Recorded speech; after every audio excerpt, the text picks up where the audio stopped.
Morning, আশা করি সবাই ভালো আছো। আমি বৈশাখী বলছি। আমার আর একটি নিউ ব্লগে সবাইকে অনেক অনেক স্বাগত জানাই। সকাল 6টা বাজে, এখন থেকে এই ব্লগটা শুরু করছি তোমাদের সাথে নিয়ে। আশা করি আমার ব্লগটা তোমাদের ভালো লাগবে। আমি সকালবেলা এই কিছুক্ষণ আগেই ঘুম থেকে উঠেছি। উঠেই নিজে ফ্রেশ হয়ে দাঁত মেজে নিলাম, আর রান্নাঘরে গিয়ে এক গ্লাস জল গরম করে নিয়ে চলে এসেছি। চেয়ারে বসে কিছুক্ষণ খাবো। আর মানে গরম জলটা খেলে কী হয় বলো তো, এই যে ঘুম থেকে উঠেছি, অলসতা থাকে শরীরে আর ঘুম ঘুম ভাব থাকে। গরম জলটা খেলে কিন্তু অনেকটাই অলসতা কেটে যায়, আর গ্যাস অম্বলও দূরে যায় আর কি। শরীর ভালো থাকে। চা তো পরেই খাই, লিকার চা বলো দুধ চা বলো পরেই খাই, আগে গরম জলটা খেয়ে নিই আর কি। তো যাই হোক বন্ধুরা, একদম চলে এসেছি রান্নাঘরে। আজকে ভাত রান্না করব, সকাল সকাল ভাত বসাবো। আর এই গ্যাস ওভেনটা না মুছছিলাম না, কালকে রাত্রে রুটি করেছিলাম, আর রুটি করলেই জানো তো এই গ্যাস ওভেনের উপরে মানে আটার ডাস্টগুলো পড়ে, আর একদম বিশ্রী হয়ে যায়, নোংরা হয়ে যায় চারিদিকে গ্যাস ওভেন। না মুছলে হয় না। কালকে একটুখানি মুছে নিয়েছিলাম, কিন্তু রাত্রে না শরীরটা ভালো লাগছিল না, আর ইচ্ছে করছিল না আর কি। সব সময় তো আর ইচ্ছে করে না, রাত্রিবেলা কাজ গুছিয়ে রাখি, কিন্তু মানে যখন আমার মনে হয় যে এগুলো করার দরকার করে নিই, কিন্তু ইচ্ছে না হলে আর করতে পারি না আর কি। তো যাই হোক, আজকে সকালে উঠেই একটু মোছামুছি করে নিচ্ছি, টাইম আছে হাতে। তো ভাত বসাবো আর কি। আগে গ্যাস ওভেন বা গ্যাসের কাছে পরিষ্কার পরিচ্ছন্ন না করলে কিন্তু ভালো লাগে না রান্নাবান্না শুরু করতে।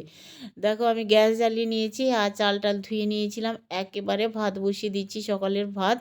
আর সবাই খেয়েও যাবে, আর হচ্ছে দুপুরেও আমরা খাবো আর কি। তো ভাত বসিয়ে দিলাম। আর দেখো আমাদের এই যে টবের মধ্যে মানে গিমে শাক হয়েছে জানো তো, আবার বাগানেও হয়েছে, তোমাদের দেখাবো নিয়ে গিয়ে। আর এই যে গিমে শাকগুলো না কেটে নিলে এগুলো আবার পোকা ধরে যাবে পাতায়, আর হচ্ছে অনেকটাই বড় হয়ে গেছে, এগুলো কেটে নিলে না আবার সুন্দর করে আবার তোমার পাতা নতুন করে হবে আর কি। আর এই টবের মধ্যে যা কটা ছিল গিমে শাক কেটে নিয়েছি, আর এই যে বাগানে চলে এসেছি। এগুলো ছোট ছোট ছিল একদম, আর এত ভালো হয়েছে। কয়েকদিন আগে যে বৃষ্টি হয়েছিল না, সেই বৃষ্টির জল পেয়ে একদম বড় হয়ে গেছে, দেখতে পাচ্ছ। ভাবলাম কি এগুলো আবার পোকা ধরে যাবে পাতায়, আর কেটে নিলেই কিন্তু আবার বাড়বে এগুলো আর কি। এই জন্য দেখো আমি কেটে নিচ্ছি সুন্দর করে। একটা তরকারির মতো আমাদের হয়ে যাবে কিন্তু সবার রান্না আর কি। আলু বেগুন দিয়ে চচ্চড়ি করলেও ভালো লাগে এই গিমে শাক, আবার চিংড়ি মাছ দিয়ে রান্না করি, বা হচ্ছে পেঁয়াজ দিয়ে বা মশলা দিয়ে, মানে সর্ষে বাটা বা কাজু বাদাম বাটা দিয়েও এগুলো ভাজা বেশ ভালো লাগবে। আজকে রান্না করব হচ্ছে গিমে শাকের তরকারি। তোমাদের সাথে রেসিপিটা শেয়ার করছি। কড়াইতে সর্ষে তেল দিয়েছিলাম, আর কালো জিরে, গোটা জিরে আর 5 ফোড়ন, একটা শুকনো লঙ্কা ফোড়নে দিয়েছি। তার মধ্যে দেখো ছোট ছোট সরু সরু করে আলু বেগুন কেটে নিয়েছি, আর আলু বেগুন দিয়েই আজকে গিমে শাক রান্না করব আর কি। গিমে শাক খেতে খুবই ভালোবাসে আমাদের বাড়িতে, সবাই মোটামুটি খায়, ছেলে মেয়ে হাজব্যান্ড শাশুড়ি মা। আমি খুবই ভালোবাসি গিমে শাক খেতে। আর ভাতও বসিয়ে দিয়েছি, ভাতটা হয়ে এসছে প্রায়, ভাত ফুটছে, আর একটু হবে, নামাবো ভাত। আর এই যে আলু বেগুন ভেজে নিয়েছি তেলের সাথে, এখন হচ্ছে জিরে গুঁড়ো আর লঙ্কার গুঁড়ো দিয়ে দিলাম। আর গিমে শাকগুলো না একদম মানে কুচি কুচি করে কেটে নিয়েছি আর কি। আর বেশ ভালো লাগবে, তেতো কম হবে অবশ্যই, যেহেতু সবজি দিয়ে রান্না করছি আর কি। আর রান্না করব সকালবেলা, এই যে মাছ তো নেই আজকে, ডিম রান্না করব আর কি। ডিম আমি কি করি বলো তো, প্রেসার কুকারে সিটি মেরে নিই, একদম 2টো সিটি দিলেই তাড়াতাড়ি সেদ্ধ হয়ে যায়। কড়াইতেও মানে সেদ্ধ করি না, আর এমনি ভাতেও দিই না। আমি এই প্রেসার কুকারে যখনই ডিম সিদ্ধ করি না কেন, একটা দুটো করি বা 6টা 7টা 10টা করি, এই প্রেসার কুকারেই আমি ভরে দিই, ডিম সিদ্ধ করে নিই। একদম তাড়াতাড়ি হয়ে যায়, গ্যাসটাও বাঁচে, সময়টাও বাঁচে, আর মানে তাড়াতাড়ি ডিম সিদ্ধ হয়ে যায়। আর ডিমগুলো বেশ ভালোই থাকে আর কি, কোনো ফাটে না। 2টো সিটি দিলেই বেশ হয়ে যায় আর কি ডিম সিদ্ধ প্রেসার কুকারে। তোমরা একবার ট্রাই করে দেখো, ভালো লাগবে। তো ডিমের শাক তো হয়েই গেছে, আর হচ্ছে ডিমের কারি রান্না করব। আর পেঁয়াজ দিয়েছি, তার মধ্যে টমেটো, আদা বাটা, রসুন দিয়েছি। আর এখন মশলাপাতি দিয়ে দিলাম, লঙ্কার গুঁড়ো, হলুদের গুঁড়ো আর জিরের গুঁড়ো দিয়ে দিয়েছি। আর এই টমেটো বা পেঁয়াজ আর একটু সেদ্ধ হবে, জল দিয়ে দিয়েছি, মশলাটা পুড়ে যাবে। আর ঢাকনা দিয়ে দিলাম। দেখো একদম মশলার জল শুকিয়ে গেছে, তেলটাও প্রায় ছেড়ে এসছে। এখন পরিমাণ মতো লবণ দিয়ে দিলাম, আর ডিমগুলো তো ভেজেই নিয়েছিলাম আগে।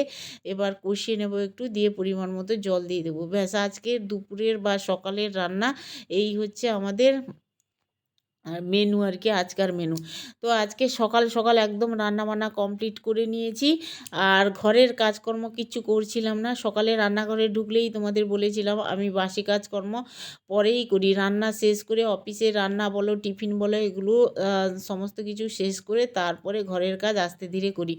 সবাই বেরিয়ে যায়, ছেলে মেয়ে হাজব্যান্ড সবাই বেরিয়ে যায়, শাশুড়ি মা তো ঘুমায়, মানে 10টা 11টা ওরকম ওঠে আর কি শাশুড়ি মা। রাত্রে ঘুম হয় না বলে শাশুড়ি মা, তো বয়স হয়ে গেছে তো মানে ওনার প্রত্যেক দিনের এটা অভ্যেস আর কি। প্রথম থেকেই দেখে আসছি শাশুড়ি মাকে যে দেরি করেই ঘুম থেকে ওঠে। ওনার বিছানাটা মানে গোছানোই হয় না আর কি। উনি যেহেতু দেরি করেই ওঠে, কিন্তু উনি ঘুম থেকে উঠে আগে ফ্রেশ হবে, তারপরে বিছানায় এসে বালিশ বলো বা মশারি বেডশিট এগুলো সমস্ত কিছু আস্তে আস্তে মা গুছিয়ে রাখতে পারে আর কি এখন। তো মৌ তো বেরিয়েই যায়, তার দিদা ঘুমায় বিছানায়, তবে আমি ওখানে যেতে পারি না আর কি, যেহেতু আমার শাশুড়ি মা দেরি করেই ঘুম থেকে ওঠে আর কি।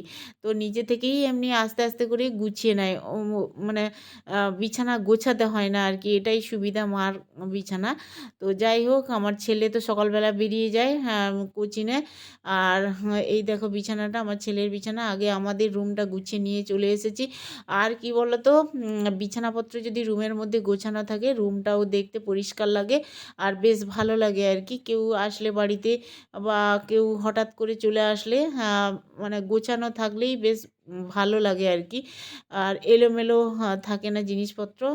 বিশেষ করে বিছানাটা পরিষ্কার পরিচ্ছন্ন থাকলে না দেখবে রুমের মধ্যে অনেকটাই পরিষ্কার পরিচ্ছন্ন লাগে আর কি, এই হচ্ছে ব্যাপার।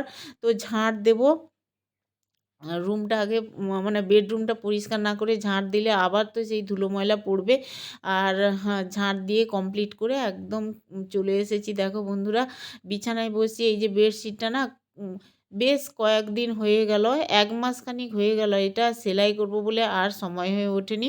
আর গ্রামের বাড়িতেও চলে গেছিলাম অনেকটাই, মানে অনেক দিন সেখানে ছিলাম, 2 সপ্তাহর বেশি। তো কাজকর্ম অনেকটাই পিছিয়ে গেছে ঘরের, আর আমার চ্যানেলেরও অনেক ক্ষতি হয়ে গেছে জানো তো। এখন ওয়াচ টাইম কাটতেই শুরু করেছে, কি করব জানি না। তবে একটু ভিউও তেমন হচ্ছে না, আগে যাই হোক ভিডিও চালে ভিউ হতো, এখন না একটু ভিউ হচ্ছে না, জানি না কেন। আর ওয়াচ টাইম কাটছে বুঝলে। তো যাই হোক কী করবো, বুঝতেই পারছি না কিছু। আর চলো তোমাদের মাঝে একটু একটু ভিডিও শেয়ারও করি, ভালো লাগবে আমার মনটা। যেহেতু প্রত্যেক দিন ভিডিও তোমাদের মাঝে শেয়ার করি, আবার না দিলেও না মন খারাপ হয়ে যায়, ভাবি না আর ভিডিও দেবো না এরকম করি, কিন্তু হয় না, মন চায় যে না একটু ভিডিও দিই, কাজের মধ্যে থাকবো, বেশ মনটা ভালো থাকবে আর কি, এই হচ্ছে ব্যাপার। তো চলো, এই যে বেডশিট টেডশিটগুলো ধুয়েছিলাম আর কি, এগুলো আর পাট করা হচ্ছিল না, পাট করা ছিল কিন্তু ভালো করে পাট করছিলাম না। তবে নিয়ে চলে এসেছি, আবার গুছিয়ে ভালো করে আমি আলমিরাতে রেখে দেবো আর কি। নাইটিগুলো ধোয়া ছিল, ওগুলো পাট করে আলনাতে রাখবো, এগুলো আলমারিতে রাখবো, বেডশিট টেডশিট আবার ময়লা হলে আবার বের করে আবার মানে বিছানায় পাতাই আর কি, এরকম করি আমি, গুছিয়ে রাখি। তো চলো জামাকাপড়গুলো গুছাবো আর জিনিসপত্র গোছাবো, এইভাবে একা হাতে গুছাতে হয়। একটা কাজ করলে আবার একটা কাজ বেরিয়ে যায় সংসারে। তবে কি বলো তো, সকালে তো এগুলো করতে পারি না, সকালে রান্নাঘরে ঢুকে যাই, বেশ কয়েক ঘন্টা কাটে রান্নাঘরে, আর তারপরে গিয়েই আস্তে ধীরে আমি হাতে সময় নিয়ে এগুলো কাজ করি আর কি, এই সমস্ত কাজগুলো করি, ঘর গোছানো বলো, ঘর পরিষ্কার বলো, বা যা যা টুকটাক কাজ থাকে সংসারে, তো অনেক কাজ থাকে তাই না, একটা কাজ করতে যাবে দেখবে অনেক কাজ বেরিয়ে আসে চোখের সামনে আর কি। তো এগুলো না করলেও নয়, যতটা পারি ততটাই করার চেষ্টা করি আর কি। তো দেখো আমার পাট হয়ে গেছে, জামা কাপড়ও পাট করে নিলাম, আলনাতে রেখে দিয়েছি নাইটিগুলো, আর হচ্ছে বেডশিট টেডশিটগুলো এই আলমিরাতে রেখে দিলাম। আবার যখন বেড কভার চেঞ্জ করব তখন আলমিরা থেকে বের করে বেড কভারগুলো বের করব আর কি। তো এই যে দেখো বন্ধুরা, রেগুলার জামা কাপড় তো থাকেই প্রত্যেক দিনই, আর রোজ, এখন তো গরম পড়ে গেছে, আর মানে প্রত্যেক দিনই জামা কাপড় ধুতেই হয় আর কি। শীতকালে একটা কি হয় বলো তো, মানে একদিন জামা পরলে হয়তো আর একদিন জামা পরে পরের দিন ধুই, কিন্তু কি বলো তো, এই গরমে না ঘামের গন্ধ তো আছেই, আর তার মধ্যে অস্বস্তি লাগে আর কি, হ্যাঁ, জামা কাপড় না ধুলে। তো প্রত্যেক দিনই জামা কাপড় তো ধুতে হয়, রেগুলার জামা কাপড়, আমার হাজব্যান্ডের, মেয়ের, ছেলের, সবার জামা কাপড় জমে থাকে। আর সকালবেলা উঠেই আমি ওই টাইম কলের জল আসে ওখান থেকেই কাচা ধোয়া করে নিয়ে আসি আর কি। তো এই যে দেখতে পাচ্ছ বন্ধুরা, একের পর এক কাজ, তোমাদের বলছিলাম একটা কাজ করতে গেলে 10টা কাজ বেরোয়। আর এই যে দেখতে পাচ্ছ, এটা হচ্ছে আমাদের রান্নাঘরে আগে ছিল এক্সজস্ট ফ্যান। তো এই ফ্যানটা খাটের তলায় ছিল, বুঝলে, খাটের তলাটা পরিষ্কার করছিলাম সেদিন। আর ভীষণ মানে ঝুল পড়ে গেছে আর কি, ধুলো পড়ে গেছে। তো এটা আবার মুছে পলিথিনে ভরে রাখবো। একটা পলিথিনে ছিল, সেই পলিথিনটা হচ্ছে ফেটে গেছিলো আর কি, আর ভীষণ ধুলোও পড়েছে। আর এটা না ঝেড়ে রাখলে আবার এইখানেই পড়ে থাকবে, বা খাবার খাটের তলায় রেখে দিলে আবার ময়লা হবে। একে পলিথিনে ভরে তারপরে আমি একটা জায়গায় রেখে দেবো আর কি। তো ভালো থাকবে, যখন দরকার হবে আবার এটা লাগানো হবে। আর রান্নাঘরে তো চিমনি লাগানো হয়েছে, এটা এক্সস্টটা খুলে দেওয়া হয়েছে। যাই হোক বন্ধুরা, দেখো একদম পরিষ্কার পরিচ্ছন্ন করে ঝেড়ে নিয়েছি, দিয়ে একটা পলিথিনের মধ্যে ভরে রেখেছি। পলিথিনে থাকলে আর ধুলো পড়বে না এর মধ্যে। এটা অন্য জায়গায় রেখে দেবো, আবার যখন দরকার কোথাও লাগবে তখন লাগানো যাবে। এখন দেখো একদম চলে এসেছি ঘর মুছতে। ঘরটা ঝাঁট দিয়ে নিয়েছিলাম অফ ক্যামেরায়, আর তোমাদের মাঝে আর শেয়ার করিনি। ঝাঁট দিয়ে নিয়েছি। আমার মনে হয় সকালবেলা এই ঘর ঝাঁট দেওয়া, ঘর মোছা, বিছানা গোছানো, এই 3টি কাজ মনে হয় মানে বড় কাজ। এই 3টি কাজ যদি ঘরে করে নেওয়া যায় তাড়াতাড়ি, তাহলে অনেক কাজ, সারাদিনের কাজ এগিয়ে যায় আর কি। আমার তো মনে হয়, বিশেষ করে এই যে ঘর মোছা, আমার তো ঘর মুছতেই ভীষণ বিরক্ত লাগে, ভালো লাগে না ঘর মুছতে আর কি। তো কি করা যাবে, ঘর তো মুছতেই হবে, যেহেতু আমার হেল্পিং হ্যান্ড নেই, নিজে হাতেই সমস্ত কাজ আমি করি ঘরে আর কি। তবে কি বলো তো, এই যে লাঠি দিয়ে মুছছি বলে তাড়াতাড়ি হচ্ছে, আর পরিশ্রম অতটা মনে হচ্ছে না, কিন্তু লাঠি দিয়ে মুছলেও ঘর অতটা ভালো পরিষ্কার হয় না আমার মতে আর কি। তো হাত দিয়ে যতটা পরিষ্কার হয়, লাঠি দিয়ে টানলে কিন্তু অতটা পরিষ্কার হতে চায় না। আর সারা ঘর তো চুলের ময়, মানে হেয়ার ফল তো হয়, চুল আঁচড়ালেই চুল পড়ে আমার অথবা মেয়ের, এইরকম হয় আর কি। তো ঘর ময় চুল, আর যেহেতু ফ্যান চলে, এখন গরম পড়ে গেছে, ফ্যান চলে, ফ্যানের হাওয়ায় আবার চুলগুলো এদিক সেদিক এদিক সেদিক এই ঘর সেই ঘর হতে থাকে আর কি। আর কি বলবো, যখনই ঘর মুছতে বা ঝাঁট দিই না কেন, মানে ঝাড়ুতে তো লাগেই, আর হচ্ছে ঘর মুছতে গেলেই লাঠিতেও চলে আসে চুল। তো যাই হোক বন্ধুরা, একদম ঘরটর মুছে চলে এসেছি একদম। এই যে ডিমের ঝোলটা বসছিল হালকা আঁচে, তো গ্যাসটা অনেকক্ষণ আগেই অফ করে দিয়েছিলাম, তরকারিটা ঢেলে নিয়েছিলাম আর কি। স্নান টান করে একদম চলে এসেছি। আমার ছেলেও কোচিং থেকে চলে এসেছিলো, আজকে দেরি করে কোচিং থেকে এসছে, প্রায় 1টা বেজে গেছে। তাকে বলছিলাম যে ঘাম শুকিয়ে স্নান টান করে একবারে ভাত খেয়ে নিবি। সকালে রুটি রেখেছিলাম, তরকারি রেখেছিলাম, দিয়ে আবার ফ্রিজে ভরে রেখেছি আর কি, ওটা আবার বিকেলের দিকে খাবে, কিন্তু তরকারিটা নিয়ে নিয়েছে বলে দিয়েছিলাম আর কি। আমি তখন ঠাকুর ঘরে গেছিলাম পুজো দিতে। তো আসি যখন, ছেলে ভাত বেড়ে খেতে বসে গেছে, জানো তো, আমার ছেলে ভাত বেড়ে একা একা খেতে পারে। তরকারি টরকারি রান্না থাকলেই, ভাত রান্না করা থাকলেই আমার আর চিন্তা থাকে না, ও নিজে থেকেই বেড়ে খেতে বসে। তো আমিও খেয়ে নিয়েছিলাম দুপুরে। এটা সন্ধেবেলা তোমাদের মাঝে শেয়ার করছি। আমার শাশুড়ি মা তো সন্ধেবেলা চাই খাবে, মানে মাস্ট চা দিতেই হবে আর কি। এখন কি হয়েছে, মার ভীষণ চা খেতে ইচ্ছে করে, আমাকে বলছিল আমার সন্ধেবেলা না ভীষণ চা খেতে ইচ্ছে করে, জানো তো। আমি তো চা দিই, প্রতিদিন তো চা দিই, তবে মা একটু চা বেশি খায় সন্ধেবেলাটা বা সকালবেলা। সকালবেলা বেশি খাই সন্ধেবেলার থেকে।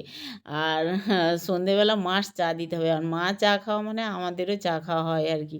তো চিনি দিচ্ছিলাম না, মনে ছিল না জানো তো চিনি দিতে, আবার চিনি দিয়ে দিলাম। তো যাই হোক, এখন সিরিয়াল দেখছে, আমিও একটু সিরিয়াল দেখবো। আর বেশ ভালো লাগে, গীতা এলএলবি হয়, হ্যাঁ বেশ ভালো লাগে দেখতে আর কি। ওই সিরিয়ালটা আমি দেখি মাঝে মধ্যে বসে, সময়ও হয় না, ফোন নিয়ে তো বসি আর এডিট করতে। হ্যাঁ, তবে আমার ইচ্ছে করে দেখতে আর কি সিরিয়ালগুলো, মার সাথে যখন, মানে মা যখন দেখে টিভি চালায়, আমিও বসে একটু দেখি আর কি। তো এখন একটু টিভি দেখবো। চলো আজকের ভিডিও এন্ড করছি, সবাই ভালো থেকো।